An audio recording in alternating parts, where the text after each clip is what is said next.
Here we go. Check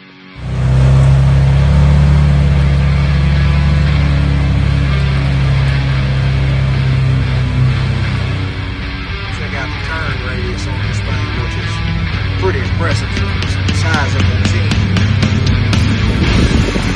Turn around in less than 2 narrow lanes.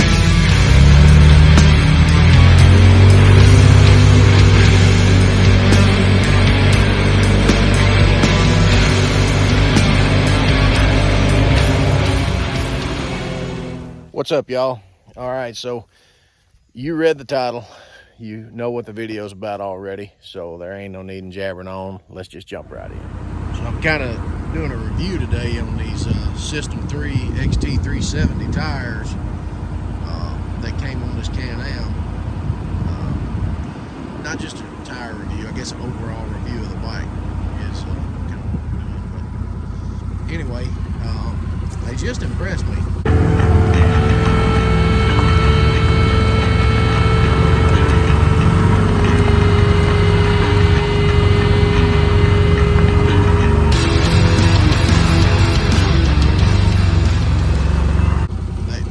Slicked over, but with just a little bit of throttle they cleaned out.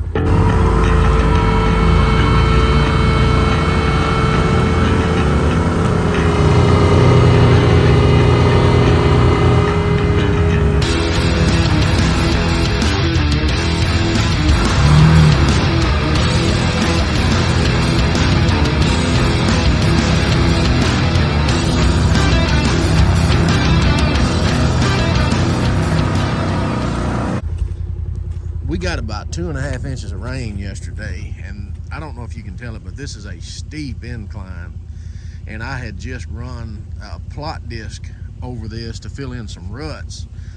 Right before we got this rain, I didn't get a chance to blade it back down, and I mean, it's just a mess. It's slick as it can be, and I figured it was going to stop, so I had it in low range, 4-wheel drive with the diff unlocked.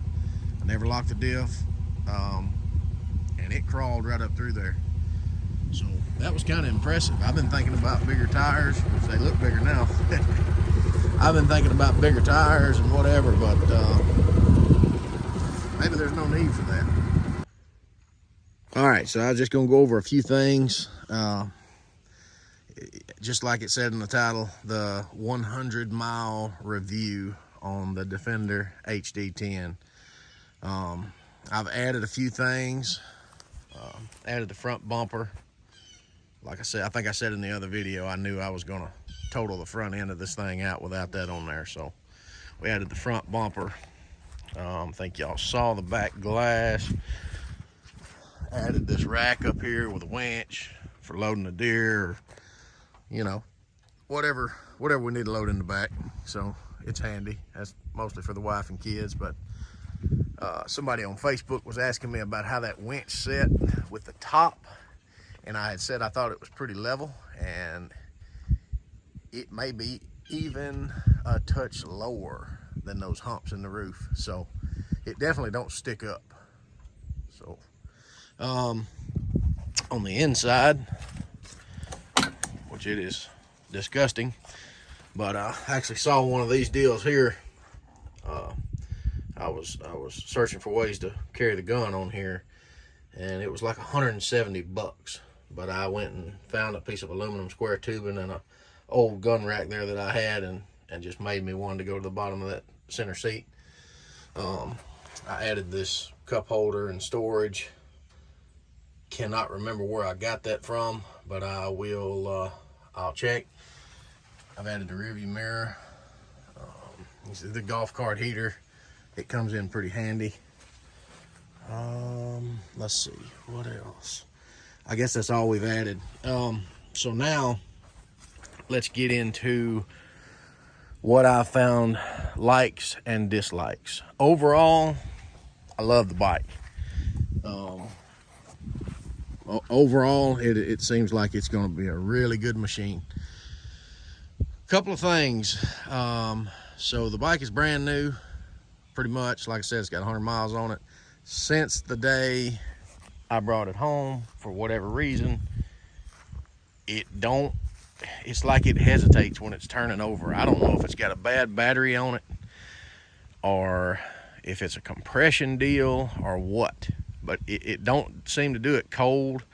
But after you've been running it, you turn it off and you go to start it again, it's like it's like it hesitates.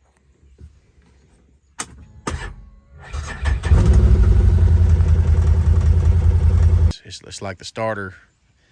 I don't know why it's doing that. If anybody's got any ideas on that, jump down in the comments and let me know. Interior wise, the dash is kind of cheap. I've got some issues going on right here underneath the ignition switch where it's popped out, and I don't know if it warped or something broke or what, but I can't fix it. It won't stay in. I've tried several different ways and it just won't stay in. This right here around the, I guess, gauge cluster, display, whatever you gauge display, whatever you want to call it, kind of the same problem. Otherwise, I think that's pretty much it as far as on the quality. I think they could have done a little bit better job there on that dash. Now, one thing that I found that I really don't like about the bike, but I can live with it, is on a cold start, whenever you first start to accelerate until it gets warmed up good, it's real jumpy. It just jerks a lot. I don't know if everybody's is doing that.